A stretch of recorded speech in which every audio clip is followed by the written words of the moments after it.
Hey, how's everybody doing? So, I want to talk about Hollywood and why actors have to take certain roles. You might find yourself looking at an actor that you admire, that you've seen him on the TV and the movies, for decades, right? A lot of movies, a lot of, awards, all these things. And all of a sudden, this celebrity will show up in some kind of nearly like a B-rated, you know, foolish looking movie. And you say, why would that guy take that role? And it's because I believe they must. They're under contract with the studio. I believe that Hollywood, has a lot of parallels to how the mafia runs its business. They like working with contracts, they like working with lawyers. They're very organized. They're crafty. So I'll give you a good example of an actor that I was surprised to see in a movie, Christopher Lloyd. Now, Christopher Lloyd was in, a movie with Jack Nicholson, One Flew Over the Cuckoo's Nest. And Jack Nicholson won an Oscar for it. It was a great movie. I like that movie. Most people do like that movie. Christopher Lloyd was in that movie. He was great. Especially if you saw his character towards the end when he realizes the Indian breaks out of the facility. And he's like, yeah, I'm free. And also how he was secretly enjoying Nurse Ratched get choked by Jack Nicholson's character, McMurphy. So, he's in the movie Back to the Future, which I think is a great movie. The Back to the Future movies are fun. They're fun to watch. The first, I guess 1, 2, and 3, they're all fun. They're fun movies. It's foolishness. It's a silliness, right? So that's not, it's good, clean fun, really, as they say. It's a little strange, it's a little hints about, incestual relationships with Michael J. Fox's character and, the mother. That was very strange, awkward, right? Don't go see that movie with your mother. It'll be a weird experience. But, it was really Doc Brown's character, Christopher Lloyd's character, the scientist. He really stole the show. And my handle's Rotwang. And if you know the character from Metropolis, the scientist's name is Rotwang. And he's like that. He's like the original movie star scientist, where they have that nutty scientist look.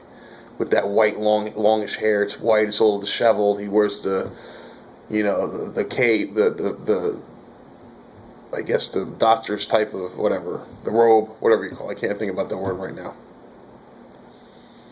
And he had that glove. He had that black glove, supposed to be a fake hand. That's going back 100 years ago, nearly 1927. It was like 90 years or whatever, 80 something years. A long time ago. Silent movies. And they had Skype. Through Skype, we're talking on the phone to each other via, a flat screen TV.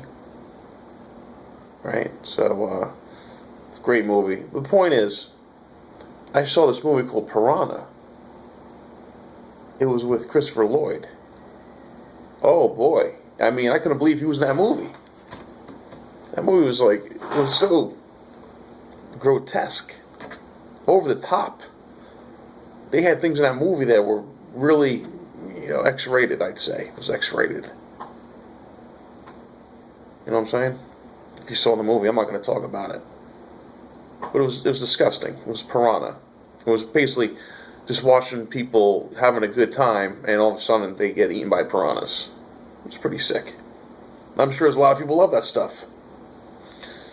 But I like to appreciate, a little more art. What am I looking at Piranha for? I guess it's the shock value. That morbid fascination.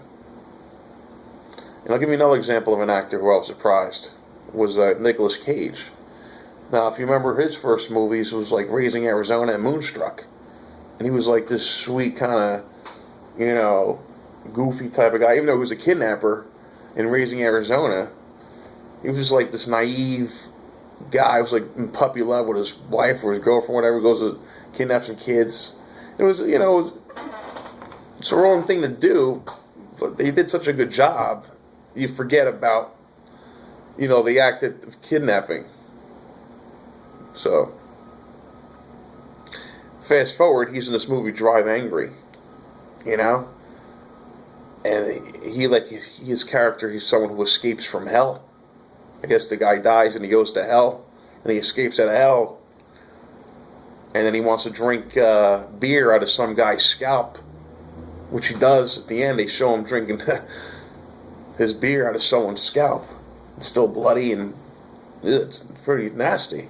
And there's this one scene where it was almost like another scene. It was like hardcore sex, where he's having, this sex with this waitress that he meets. She looks like a porn star, and while they're having sex together, I mean, they're showing a lot. You can pretty much see everything she's got, right? And all of a sudden, I guess he starts shooting people and killing. So you're getting to see the sex and the violence all at once. So you're seeing the guy, he's having sex with this woman, and he's shooting and killing people at the same time. Listen, I don't think they're in these movies by their own choice. I think they have to do it. And a couple of years back, Nicholas Cage was in some financial trouble. He owns like castles and stuff in France or Europe or whatever. And I heard he was, being foreclosed on or whatever. Who knows? You see that movie Trading Places? They can turn your stuff on, they can turn it off. They can take a useless parasite, what was it? And make him a useful employee. Right? And they can take a useful employee and turn him into a bum overnight. So it's like Don Corleone would say, either your signature or your brains are going to be on the contract. I think that's how Hollywood works. What do you think about it? I want to know.